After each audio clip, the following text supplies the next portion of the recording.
Hey, welcome to the Chiropractic Lifestyle Revolution. We are creating a revolution. Why? Because this is time for the chiropractic message. We're bringing you leaders that are 1,000% on purpose, 1,000% convicted, already had massive practices, seeing families, teaching people the lifestyle to live the lifestyle of chiropractic. And the general public, the world is thirsting for your message now. So we're bringing you great leaders. We're going to show you how to create lifestyle patients, and we're going to reach your mind, your heart, and your spirit, because this is the sole purpose when you're a chiropractor. So, hey, I'm thrilled to have you with us, Dan. We've known each other for years, man. You not only do you have a big practice with teaching people the purpose and lifestyle, but now you're a leader doing great things, bringing science, improving the principle of chiropractic. So thanks for hanging out with us. Yeah, buddy, you got it, man. Appreciate all you do. And listen, can I just dive in here? Yeah, please. Okay, here's the problem, right? Here's the challenge. If you go into, and so welcome, I'm not holding anything back here. If you go into a game and you're an athlete, you don't know who your competition is. You don't know the opponent, right? You're at a deficit. So you have no leverage. You really are putting yourself at a disadvantage. And so one of the things that is very crystal clear to me right now, and it's where all successful chiropractors that we know, that where purpose-driven, just philosophically fueled, highly successful chiropractors, the one thing they have always had is this awareness of the opponent. And whether they always knew exactly where the opponent came from and why, it wasn't necessarily always clear, but they always knew it, right? And so what I mean by that is, and Fred, you teach us so brilliantly, probably better than anybody, but like when somebody comes in and they've got, headaches and neck pain and, irritable bowel, right? Why is it that you and I will look at that and immediately, like, I don't even need to know your tests right now. I'm going to do them, but I don't need to know them right now. I don't need to know even all the doctors you've been to yet. Here's what I know. I'm already very concerned. I'm very concerned, right? And I don't say that as like, it's just a good line. It's just something, somebody told me this, Coach Borio said I should say it this way. It's because I am absolutely concerned. As a caring human, I am so concerned at where they're headed. And now I say this, and I'm pre-framing this entire call with, guys, like, the opponent is very crystal clear. And this isn't something Dr. Dan or Dr. Fred made up. If you're not aware of the Flexner Report in 1910, if you're not aware of Rockefeller medicine, if you're not aware of the Rockefeller Foundation and Carnegie and JP Morgan and how this entire model came to be, just get ready. Because, and Fred, how aware are you? Go ahead. Oh my God, man. There's so many things going through my mind. First of all, when a patient comes in, back pain, headaches, neck pain, and we just get irritable bowel or something, my concern is forget the back pain, neck pain. You have an autoimmune disease. That is definitely a cause that their spinal cord, there's stress on the spinal cord, and autoimmune disease turns into cancer. And if you don't get in where you're headed, like what you said, you're going to die. Like, who cares about the neck and back pain? But let's, like, because you could say, hey, Dr. Fred, you're a little bit of a zealot, you're extreme. Dr. Dan, you can kind of has a little scare tactic, right? Here, but follow me, watch this. Like, well, I wouldn't say that. I want you guys. I know.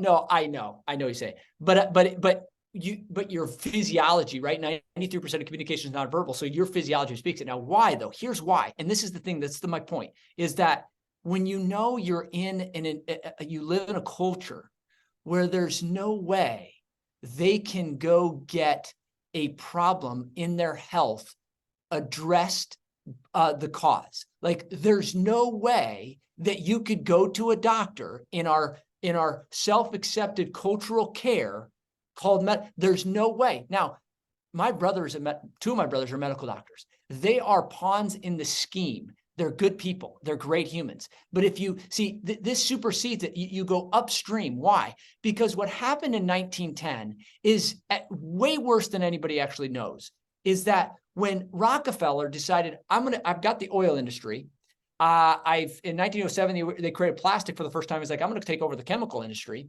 because we could show a lot of things and make a lot of things with my chemicals. And he was ruthless. The way he did business was very, very ruthless. He would go buy because he had the money. So he would go buy a oil company. They'd say, I don't want to sell. And then he would say, okay, you got one more shot. And he'd say, or you will be dead, or not dead, but you'll be gone. And they'd say no. And he would go back and he would lower all of his oil prices until all the customers came from that company over to his. And then that company would go bankrupt and then he would buy them. And he just swallowed up every company until he had all the oil. It was ruthless. Now, why is this important to you listening on the line? Because in 1910, he hired Abraham Flexner. Was not a medical doctor. He hired Abraham to go to all the colleges and all the hospitals in the world that came back, create a Flexner report that to this day still stands the test of time as the birth of modern medicine. If you were outside of the allopathic model, if you did homeopath, if you did naturopath, if you did herbology, if you were a chiropractor, anything that was not in their standard was called allopathic care. They had all the money, created the General Education Board that then made everything else quackery. They demonized it, vilified it, jailed a lot of them, and it's alternative. Now, somebody comes in to you with the back pain, the neck, the headaches, and the irritable bowel. They don't have any shot to go to that industry and get their problem solved. Not a shot in the world. So I'm already concerned for them. I'm already concerned at where they're headed. And it's not this weird extreme scare tactic. I am concerned. And I should say, if you're not concerned to that degree, right? Maybe it's just don't know this yet. But people say, hey, you're extreme. Well, when you get this information and then you're not extreme, then the onus is on you, right? Because now you would say, okay, it's 113 years since that. You'd think somebody would have thrown the flag. There's good people. There's curious people. There's good intellectuals. Well, then you would fast forward to a podcast I was just listening to last week. There's a guy named William Parker, medical doctor researcher at Duke University. He came out with a study, amazing study that showed that acetaminophen, which is Tylenol, right, has an increase of 50% anxiety in everybody that took it.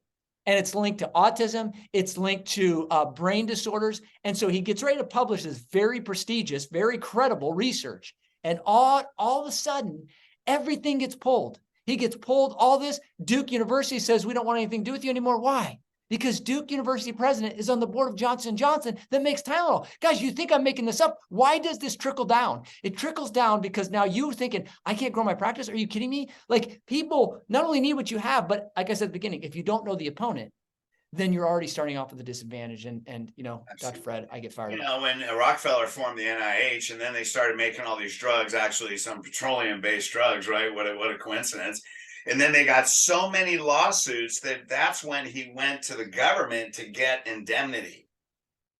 Because they had hundreds of millions of dollars in lawsuits because people were dying from the drugs they were making.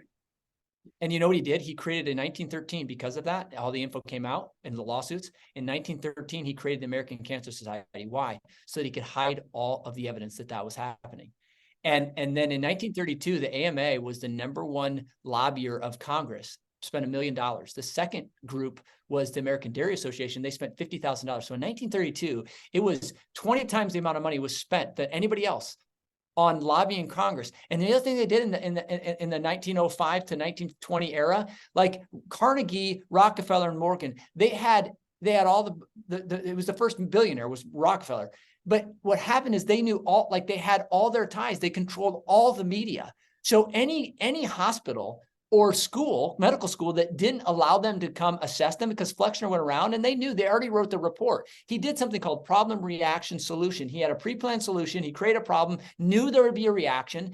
And so he basically got everybody to realize, wow, yeah, medicine it's kind of a, hodgepodge. You could go over here and get plant-based stuff. You could go over here and get chiropractic. You could go over here. And they just said, no, we're going to systematize it. And the only true method of healthcare is going to be allopathic care, the treatment of symptoms with drugs, petrochemical drugs. And then that has never stopped. And then pharmaceutical companies got involved. And now it's just been this entire now you can't. So why do we say this? Why are we on a call? Why do I do this podcast? Because see, the successful chiropractors, they know what they're up against. And so part of what they're up against is this principality that your body is weak and defective and bound to break down, and you're going to need the doctor, the drugs, and the surgeries to get healthy. And they come in and they've got the headaches, the neck, and all of a sudden we say, you know what?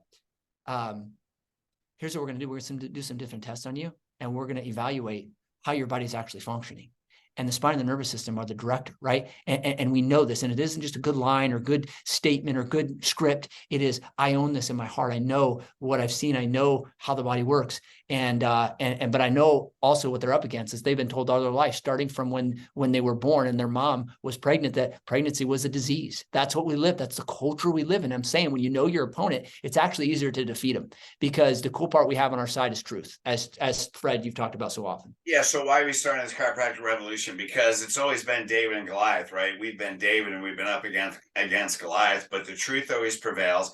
The curtain's being pulled back. People are losing faith with all this stuff, with the virus and the shots and all that. They're losing faith. They see that it doesn't work, and they're searching for the message. And the principle-based chiropractors, I know the ones that I've coached, the ones that took a stand, the ones that are telling the truth, because the truth always prevails. And we know one thing, God always wins.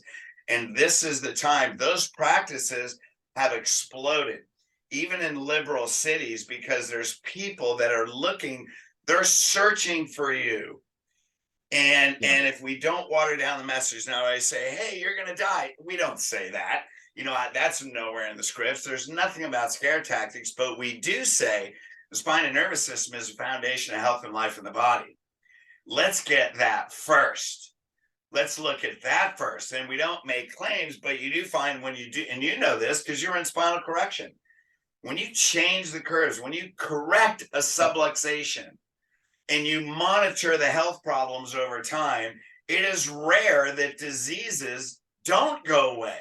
Like, that's confusing. Now, you're not going to tell them that your disease is going to go away and all that, but you are a primary healthcare provider. You are responsible for all their health problems.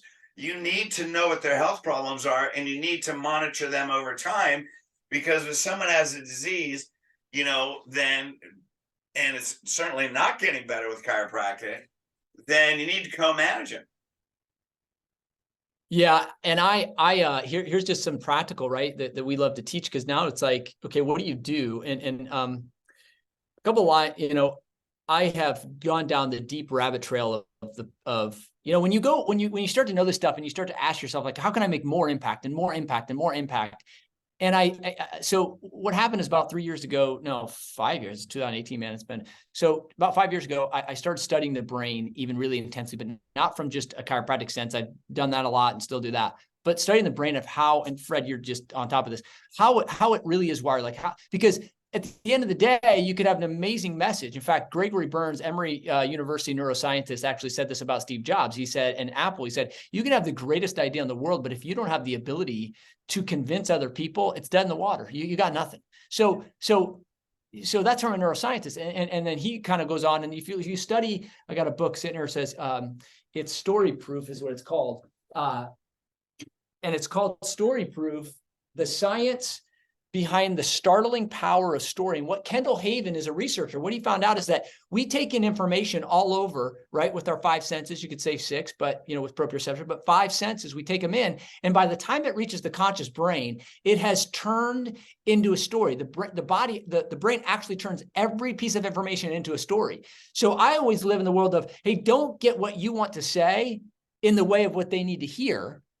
And what they need to hear is like, why wouldn't we cut out the middlemen? Because they're already creating a story in their mind. This is why I'm so bullish and fired up on story. Story is to the nervous system what an adjustment is to the nervous system, right? It literally starts to reprogram it. Now, here's here's like Andy Stanley, I learned from him, a pastor. He said, he used the Bible, right? Are you trying to teach the Bible to people, or are you trying to teach people the Bible? I'll say it's in there. Trying to teach chiropractic to people, or you're trying to teach people chiropractic, because they're two different things. Why? Yeah. Because one starts with the brain and how a person is wired. And so I'm going to actually teach you based on your brain, or I'm just going to try to, because you could on Sunday just get up and I'm going to teach them the Bible, said this. I'm going to teach them chiropractic, this. Or you actually are able to be able to, for them to actually at the end being like, wow, I didn't know that. And this is, again, when we talk about the major players and successful chiropractors, this is the stuff that we know how to do, and we train others. Go ahead, Fred. Well, yeah, and you understand the brain, right? And so this is one of the things I love about you. So we're going to do other podcasts where you and I can talk about how you use stories on day one. Like our consultation is called their subluxation story. A report of Love findings it. should be a story. An exam Yep. should be a story of their, their subluxation story.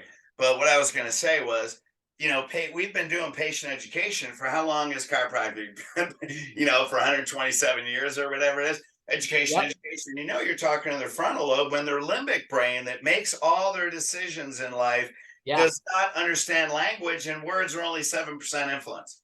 Come on. Come on. And so we're talking like one of the things we do in Elite is we say, throw patient education out the window. Let's create a patient experience, because people remember an experience.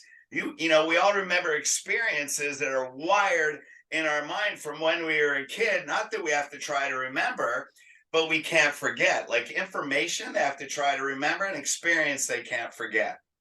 And part of that is facts, data, and logic. It will never win. And I lived in that world for so long. Like if I could prove it, if I could just sit somebody down, I can prove it to them. I can show them their curve. I'll show them the nervous system. I'll show them this. And it's facts, tell, story, sell. Guys, you guys know that. Now, here's the thing. And Fred, you said 93%. So 55% is your body language. 38% is your tone.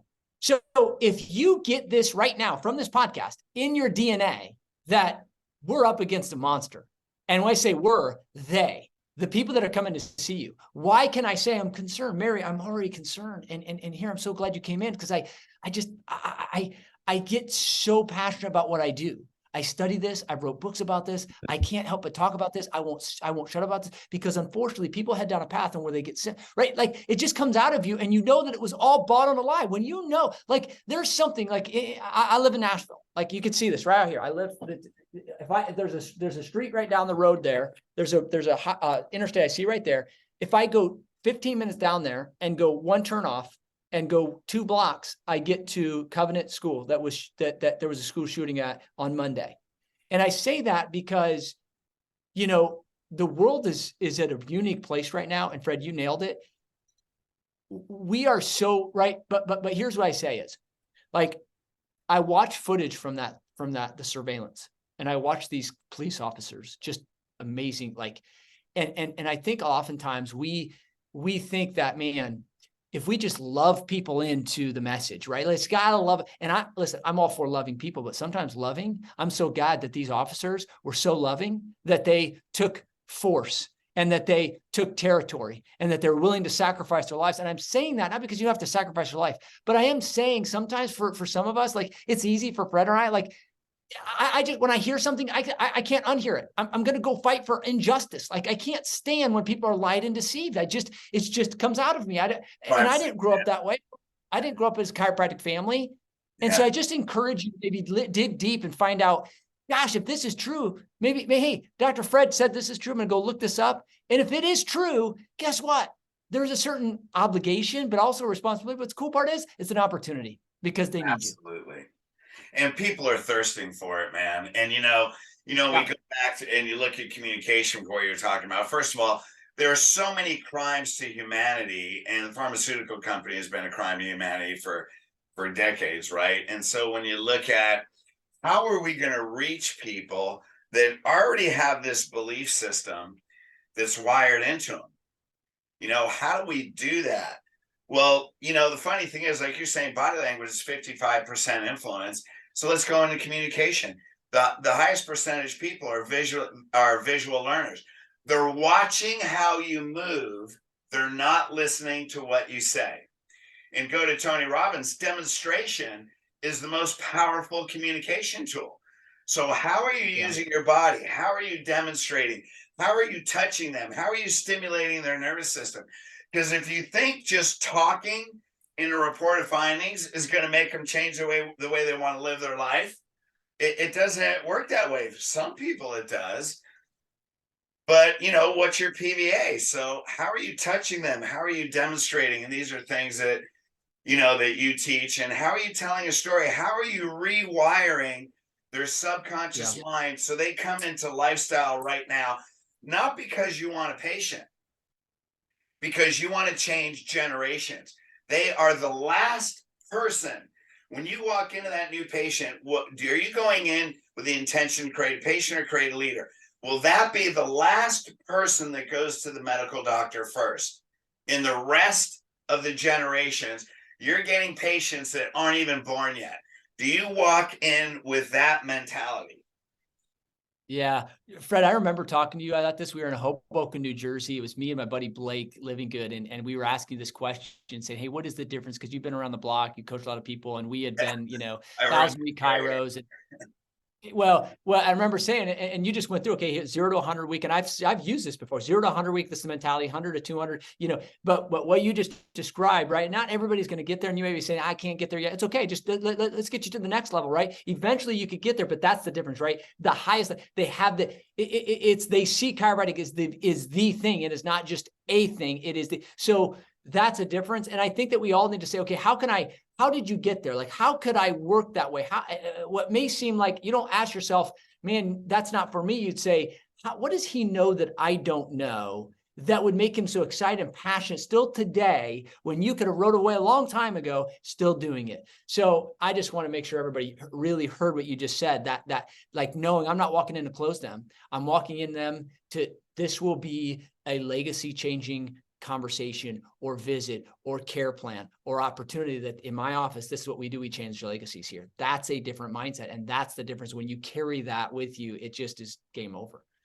Absolutely. And, here's the thing, because we study human behavior, the highest human motivation is purpose. So when you give that new patient purpose on day one, that you're going to be the change maker. We're going to start with your family. We're going to start with you. We're going to start with your husband. And those patterns, subluxation patterns, go through families. We're going to start with your kids. We're going to look at, who did you get that pattern from? Are your parents still alive? Are they in the area? Like people say, well, I don't want to end up like my dad. Now doctors will look at that and go, wow, that's awesome. There's a great emotional reason. And I look at it like, is your dad still alive? Because let's work on your dad. And and the easiest thing, and this, man, because we know structure, the minute you see a short leg on an adult, their kid's got a short leg. I think it's like 83 or 86%. Person gets translation. You're showing down you're putting compression on the growth plates of the femur. I mean, how many times, have you put a heel lift in a kid, fix that translation, and the legs come up? I mean, that's as easy as you can get on a day 2 report of findings. The minute you see a short leg, one of their kids have it. The minute you see a health pattern in the spouse, now think about a mama bear. Mamas, they will throw their husband out for their kids, right? Yeah. And so you say, what health problems does your husband have? Which kid is just like your husband? Oh, it's my son or it's my daughter. And then you say, they may be mimicking the health pattern of your husband. That husband will be in on day 2. Mm-hmm. They will get their husband x-rayed. They will x-ray their kids because mama cares more about the kids than they do the husband. So when you're going in for generational patterns, you cannot not get the kids in on day 1, day 2, unless your purpose is lower and you're trying to close a patient. Yeah. That's it, man. That's it. Because sometimes I get confused, or or even early on, it's like, man, there's a lot of different things. Man, I'm missing that. I'm telling you right now that it's very simple. It's not as hard as you're making it. If you don't have this thing about, and I think the question you have to ask yourself, if you're on there as doc, is I would argue, just haven't asked yourself enough whys. Well, why? Well, why would the kids, why could I get them in on day 1 and day 2? Why would others do that? Why would they need it? Why? Because I'm just a curious guy. I think my superpower is curiosity, because I'm asking why did I study the neurology and the science and follow Dan Murphy around for 2 years straight and saw him, 8 times? Like, why? Because I needed so now I can walk in knowing I'm looking a mom in the eye saying, one of the greatest things, one of the reasons why you see the healthiest families live in this office, the healthiest families come to this office, and you will be the same. And we're going to make sure all your kids get checked, because these things run in families, and unfortunately they start at the birth process. Like, I'm not convinced it's not a good line. I know that in my heart of hearts, I've asked enough whys. And so now it's not a bag. It's another bag. It's not just a tactic. It's like you said, it's your purpose. It comes from you. Yeah, and so simplify. How your child's spine is forming right now is going to determine their health for the rest of their life. So you have the right. Do you believe that? That's the thing. Does the chiro, do you? And if you don't say, well, I've seen go find out why Dr. Fred can say that, as it just comes from him, and everybody that he's taught it comes from them. That's the thing that I feel like most miss. You push the baby off the bathwater saying, well, I've heard this, and Dr. So-and-so, Dr. whatever, I went to national, and you blame like it's there for you, and people need you. And this is an encouraging, and it's a hope-filled message. And the hope-filled message is people need you. It's huge opportunity right now. When you know what they're up against, it's easier to communicate. You've got this, like you're needed. It's a great time to be a chiropractor. I'm telling you, it's an absolutely amazing. I just want to say one last thing before we kind of give you your salutations. The principles, Dan, is great leaders and people that get family stuff. It's a spiritual purpose. Like, do you know you came into this life to be a chiropractor that has a message to change humanity? And, and we had that event, and I'm going to be sending you the recording. We can send it out, the Chiropractic Lifestyle Revolution.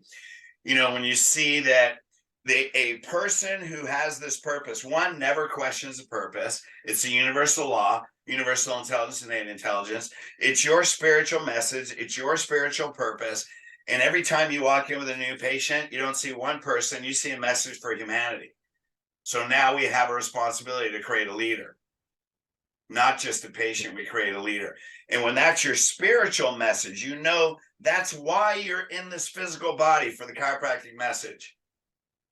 The impact you're going to make, is, how do you even measure that, right? So anyway, some final words, man. You've done so much for the profession. You've been a chiropractor, you got to be pushing 30 years by now, or 20 some years. No. 20. It'd be 20 next year. It'd be my 20th, dude. I graduated in 2004. So you're kidding. Well, you look young. Yeah. You've done so much in a short period of time. Now, come on, years.